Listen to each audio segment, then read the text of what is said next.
terbiasa hidup kaya dan manja. Seorang gadis bernama Herlina dipaksa untuk belajar di dalam pesantren. Akibatnya saat semua santriwati sedang mengaji, Herlina malah ketiduran di dalam kamarnya. Akibat ulah Herlina, semua santriwati kena hukuman. Mereka disuruh membersihkan halaman pesantren dan menyikat semua kamar mandi. Tapi ada nih salah satu santriwati yang tidak terima dengan hukuman itu. Ia dan teman-temannya pun tak mau menjalani hukuman. Sampai pada malam harinya, mereka mendatangi kamar Herlina dan memberikan pelajaran kepada Herlina. Herlina yang biasa polos dan manja cuman bisa diam dan menangis. Pada saat ada kesempatan, Herlina mencoba kabur, tapi Herlina malah didorong temannya sampai terjatuh, mengenai setrika yang menyala sampai tangannya terluka. Sampai di situ, Herlina juga dimandikan dengan air comberan. Pada kesempatan Herlina mencoba kabur lagi, mereka pun terus kejar-kejaran hingga sampai di pinggir pesantren. Saat menemukan jalan raya, Herlina malah tersandung dan terjatuh. Akibatnya sebuah mobil kemudian menabrak Herlina. Begitu mengetahui Herlina masuk rumah sakit, emak bapaknya pun panik. Ditambah lagi saat melihat luka di tangannya, diyakini si bapak bawa luka itu bukan karena kecelakaan. Si bapak pun murka. Ia lantas menemui para ustaz dan juga pengelola pesantren tempat Herlina belajar. Si bapak kecewa karena mereka tidak mengetahui adanya kasus penyiksaan di dalam pesantren mereka. Guru besar pesantren akhirnya meminta maaf, tapi si bapak yang kesal mengusir mereka. Setelah 1 minggu berlalu, ketika Harum sedang mengangkat jemuran, Hanum terkejut dengan kemunculan Herlina secara tiba-tiba. Teman-teman yang membuli Herlina pun terkejut. Mereka tak menyangka kalau Herlina bakal kembali lagi ke pesantren. 1 minggu setelah mengalami kecelakaan dan dirawat di rumah sakit, Herlina tiba-tiba kembali ke pesantren dan mengagetkan teman sekamarnya serta teman-teman yang sempat ngebully dia. Sepertinya kembalinya Herlina cuman untuk membalas dendam sama apa yang telah mereka lakukan. Sementara itu para ustadz dan guru di sana memilih untuk menutup kasus itu karena mereka khawatir tercium media bisa merusak reputasi pesantren itu. Pas lagi ikut kajian, Herlina terus mengawasi ketiga temannya yang sudah bikin dia celaka. Ada yang tidak wajar dengan tatapan Herlina. Akibatnya tidak ada yang mau mendekatinya. Hanya Hanum satu-satu teman Herlina yang mau mendekati. Semenjak kembalinya Herlina di pesantren, hari-hari Obi pun menjadi menakutkan. Ia seperti terus dihantui rasa bersalah yang membuatnya sering histeris dan berteriak ketakutan tanpa sebab. Semakin hari sikap Herlina semakin aneh, membuat teman-temannya menjadi curiga. Ada apa dengan Herlina? Suatu hari saat Hanum hendak masuk ke dalam kamar, ia terkejut ketika melihat Herlina sedang melakukan sesuatu yang tidak wajar. Ketika ditanya apa yang sedang ia lakukan, Herlina hanya menjawab ia sedang berzikir. Tibalah pada suatu malam, Obi dan Hanum mendapatkan bagian untuk patroli, memeriksa keamanan pesantren. Pada malam hari, karena Obi belum sholat isya, mereka pun mampir ke masjid. Saat itu Obi sedang melaksanakan sholat di dalam masjid, sementara Hanum menunggu di luar. Tapi tiba-tiba Hanum melihat Herlina melintas. Karena penasaran, Hanum pun kemudian mengikuti kemana bayangan Herlina itu pergi. Ia pun meninggalkan Obi yang sedang melaksanakan sholat sendirian di masjid. Di saat sholat inilah Obi mendapat gangguan dari setan. Lampu masjid tiba-tiba berkedip kemudian padam, tetapi Obi tetap melaksanakan sholatnya. Sampai tibalah pada saat sujud, Obi masih begitu khusyuk. Tapi saat mengangkat kepalanya, Obi dibuat bingung karena kiblat tiba-tiba berpindah. Ia malah menghadap ke belakang masjid. Pada saat sholat, wanita ini diganggu oleh setan. Obi yang sedang melaksanakan sholat tiba-tiba merasa aneh. Pas dia lagi bangun dari sujud, di mana tiba-tiba arah kiblat berubah. Obi yang kebingungan kemudian memutuskan untuk memutar tubuhnya menghadap kiblat. Lalu saat sujud kedua kalinya, begitu mengangkat kepala, hal yang sama terulang kembali. Tiba-tiba arah kiblat kembali berubah. Obi yang bingung pun kemudian kembali memutar tubuhnya. Ia pun terus melaksanakan sholat seperti biasa, namun arah kiblat selalu berubah. Setiap kali Obi melaksanakan sujud, Obi baru sadar ada sesuatu yang tak beres mengganggunya. Obi terus melaksanakan sholatnya dengan pasrah, hingga sampailah Obi mengucapkan salam dan melihat setan Herlina di sampingnya. Jeritan Obi membuat Hanum segera kembali ke masjid. Ketika Hanum sampai di masjid, ia terdiam melihat Obi masih bersujud. Nah, Obi tak kunjung berdiri. Hanum kemudian menegurnya, tapi ternyata Obi sudah tidak bernyawa. Kematian Obi itu menimbulkan ribuan pertanyaan karena kematiannya dinilai tidak wajar, dan kejadian ini pun baru terjadi untuk pertama kali di pesantren tempat mereka belajar. Demi menjaga reputasi pesantren, mereka semua yang ada di sana pun memilih diam. Usai pemakaman jasad Obi dilakukan, khawatir akan menimbulkan kecemasan. Sebagian santri kemudian dipulangkan. Sementara itu, pihak pesantren sudah mulai mulai cemas. Mereka ingin meminta bantuan keluar, tetapi ustadz besar mereka melarang. Lagi-lagi dengan alasan reputasi pesantren, mereka semua dilarang untuk melaporkan kepada siapapun. Tibalah pada malam berikutnya. Kali ini giliran seorang santri bernama Siti yang berjaga. Siti pun tak luput dari teror hantu si Lina. Malam itu ia melihat wujud Herlina. Siti pun berlari ketakutan, berniat meminta tolong ke masjid. Tetapi apa yang Siti lihat? Ia melihat para santri sedang melaksanakan sholat dengan gerakan yang begitu cepat.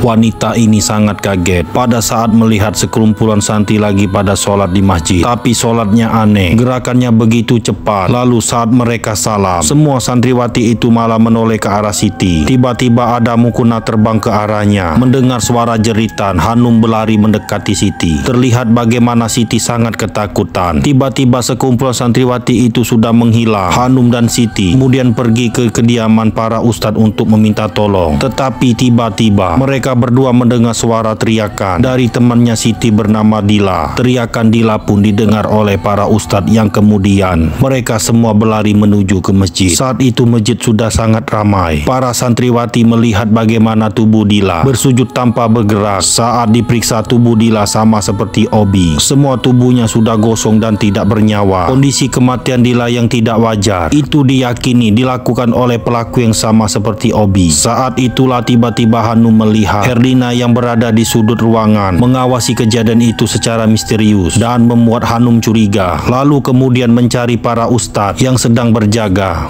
Hanum dan Siti memberitahu para ustadz dengan kejadian yang terjadi di masjid untuk mengurangi adanya korban. Ustadz kemudian mengumpulkan para santriwati agar jangan sampai ada yang di luar masjid. Malam itu semua santriwati beristirahat di masjid, sementara para ustadz terus berjaga dan berpatroli di sekitar masjid. Lalu apakah benar Herlina adalah pelaku dari semua itu?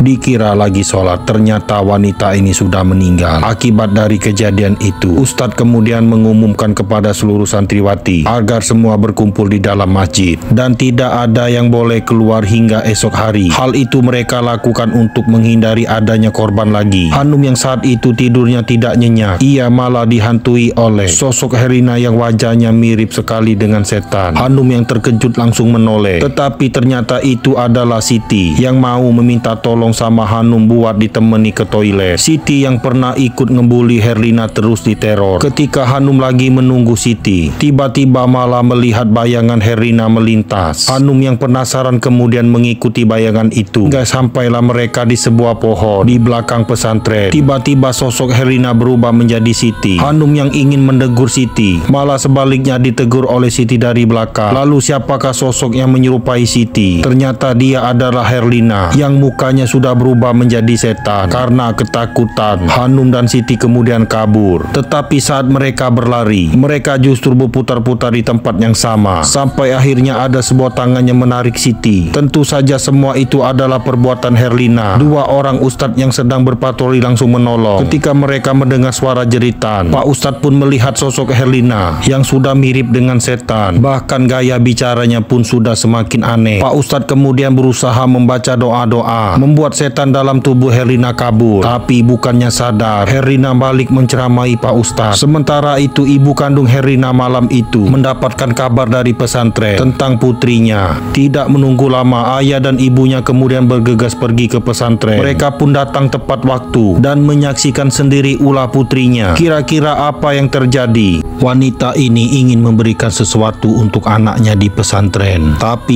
ia tak sadar kalau ia sudah menabrak anaknya sendiri. Pas ibu ini turun dari mobilnya, ia hanya mendapatkan setumpukan kayu yang tak sengaja ditabraknya. Ia pun tak sadar kalau dia sudah menabrak anaknya sampai terpental. Sesampai di rumah, suaminya pun curiga melihat ada bercak darah di bagian mobilnya. Begitu ditanya, istrinya menjawab, ia hanya menabrak setumpukan kayu yang berada di pinggir jalan. Esoknya mereka mendapat kabar putrinya masuk ke rumah sakit. Begitu sembuh, Herlina langsung balik lagi ke pesantren untuk membalas dendam kepada 3 temannya. Kedua orang tua Herlina diminta datang ke pesantren karena anaknya udah membikin ulah. Bahkan malam itu Herlina berhasil membunuh ibu kandungnya sendiri. Para ustadz pun berusaha untuk menenangkan Herlina, namun karena jin yang menguasai Herlina sangat kuat, semua ustadz pun kalah. Tak lama kemudian datang kiai besar pengurus pesantren itu. Kiai besar ini berusaha untuk mengusir jin yang menguasai tubuh Herlina. Ternyata semua ini terjadi kepada Herlina adalah akibat dari ulah ayahnya sendiri. Saat dirawat di rumah sakit, ternyata Herlina sudah meninggal. Namun ayahnya meminta untuk merahasiakan itu semua kepada istrinya karena takut istrinya bersedih, sebab Herlina adalah anak satu-satu mereka. Si ayah pun membawa Herlina kepada seorang dukun yang terkenal sakti di sebuah desa. Ayahnya pun meminta kepada dukun itu agar menghidupkan anaknya kembali, tentu saja dengan persyaratan yang tidak mudah. Namun sang ayah pun tetap memaksa. Ia pun siap melakukan ritual itu.